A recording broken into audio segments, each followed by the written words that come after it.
Today I'm going to show you my fossil collection. I got a new phone, so hopefully the camera is a little nicer, and I have a different tripod and a mini ring light, so that's kind of exciting. First I have a little Ankylosaurus Tooth. It's an Ankylosaurus Magnifice. I got this over 10 years ago. My dad gave it to me. It's from the late Cretaceous. It's 85 million years old, from the Hell Creek beds in Valley County, Montana. I was super excited when he gave me this, and I still love this. It's so cute. I keep it with my rock collection, but I got some new fossils, so now I'm gonna have to have a little area for my fossil collection. I went to this place called Natural Elements in Newport, and that's where I got some stuff. And now I'm gonna have like a legit fossil collection, because like it's something that really excites me. Next, I have this Mosasaur Tooth from Morocco and is 180 million years old. Isn't that so cool? I'm gonna put the natural elements on hold because that's really exciting and I wanna save that for last. I went to another little store that's local, and I have fossilized bamboo, which I didn't even like ever think of, but this is really cool.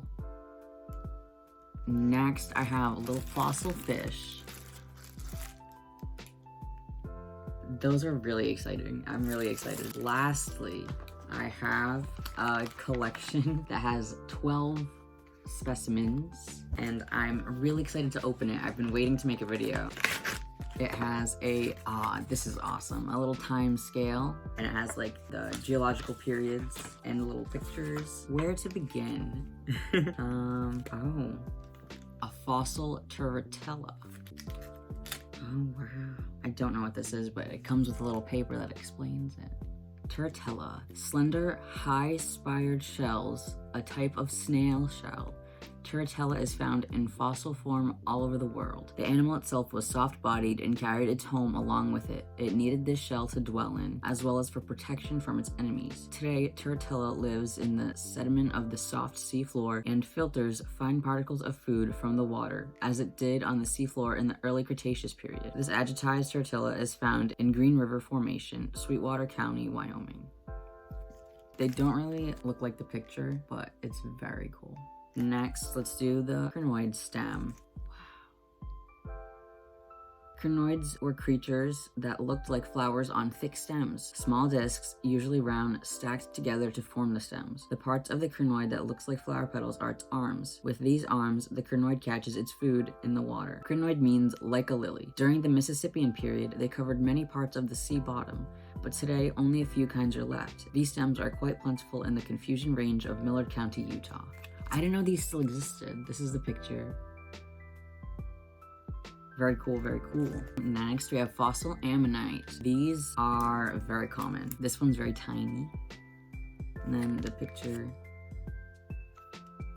The sea reptile, ammonite, which means coiled horn, was an air-breathing animal. This invertebrate creature looked somewhat like and is an ancestor of the octopus and the squid, except his body was covered by a coiled, chambered shell. Ammonites first appeared in the Permian period 250 million years ago and flourished throughout the Mesozoic era. Many had ornate ribs and markings on the outside of their shells. By the end of the Cretaceous period, changes in geography had affected them and ammonites were completely wiped out. Oh, there's a shark tooth. Shark teeth from the Miocene period. Shark teeth are very common fossils, but the skeletons are made of cartilage, so they don't fossilize well, so most shark fossils are teeth and sometimes jaws, but mostly teeth, because sharks went through a lot of teeth in their lifetime. So this is the tooth that came in my path. Since uncalcified cartilage of sharks seldom fossilized, scientists must piece together the history of the shark simply from the teeth or an occasional spine. Shark teeth drop out when they become worn or broken and are immediately replaced,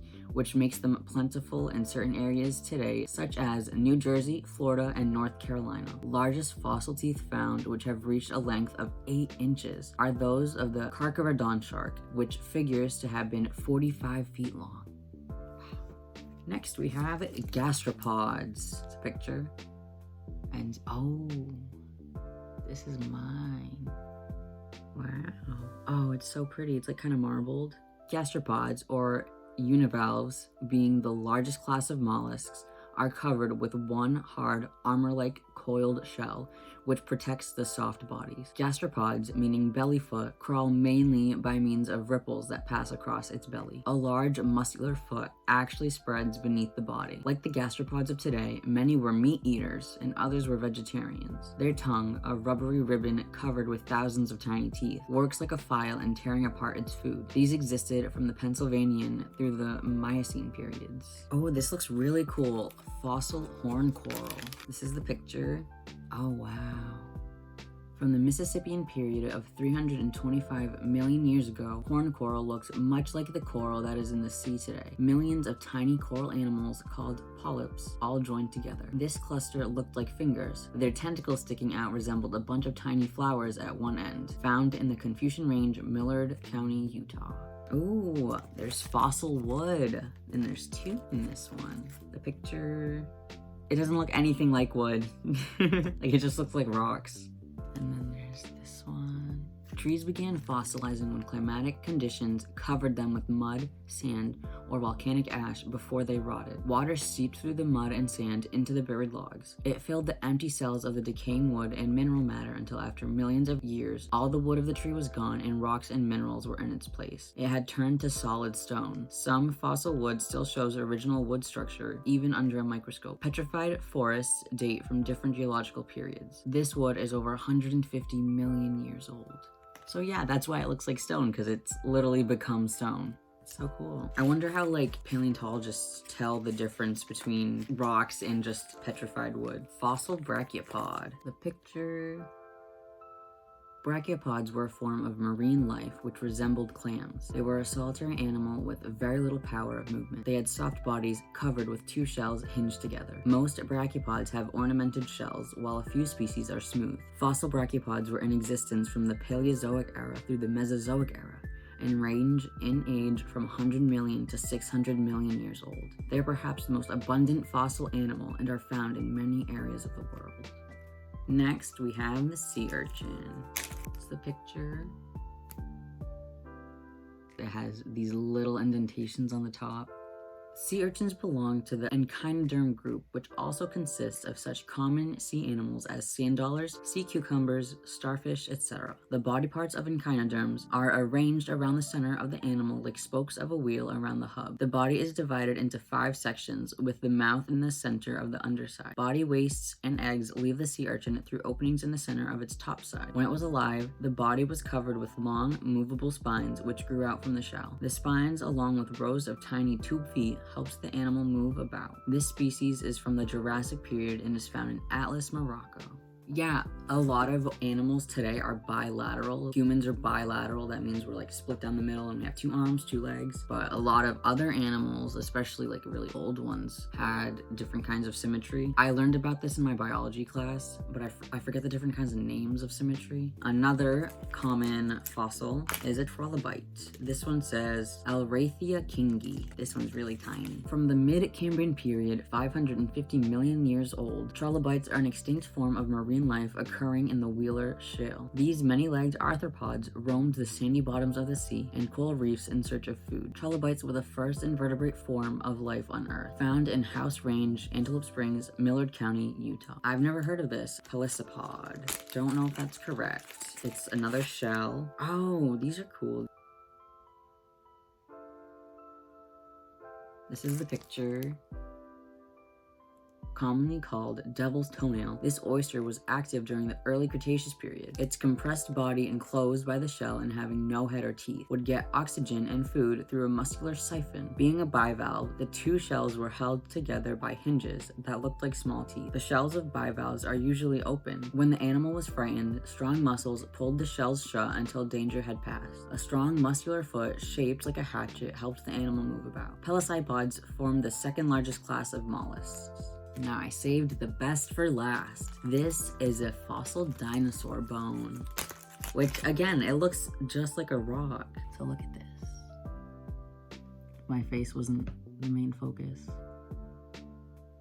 some details here that look less rock-like. Oh wow, that's really interesting. Dinosaurs, or terrible lizards, appeared and lived during the Mesozoic era between 190 and 65 million years ago. Dinosaurs were divided into two orders based on the structure of their pelvic bone: the Saurischia, reptile-hipped, and the Ornithischia, bird-hipped. They were both meat-eating dinosaurs, carnivorous, and plant-eating dinosaurs, vegetarians. Both groups had extremes in size, from giants 100 feet long to individuals the size of turkeys. Velociraptor was the size of a turkey. There were also smaller dinosaurs. Microraptor was pretty small. It has some shiny parts too. Yeah, that's my collection. That was really cool. I'm really excited and I can't wait to find a way to display them. That was awesome. I'm so happy. I paid, I think, $3 for the bamboo, and then this fish was $7, and then this pack was $24. And the shop that I went to, Natural Elements in Newport, that had this pack and the Mosasaur Tooth, they had some really cool other fossils. They had like big megalodon teeth, and they had a couple tusks from mammoths, and they had a mammoth tooth. I took a picture of the mammoth tooth because I thought that was really cool, so I'll put that picture up too. They had fish fossils like this, but like bigger. And they had brittle stars. Oh, and they had sand dollars. They had some sand dollars that were like still in the rock. And they had some shark teeth that were still in the rock. And then they had like some like kind of broken megalodon teeth and some like really solid looking megalodon teeth. There was so many. It was so cool. Thanks for watching. Like if you liked it. Subscribe for more.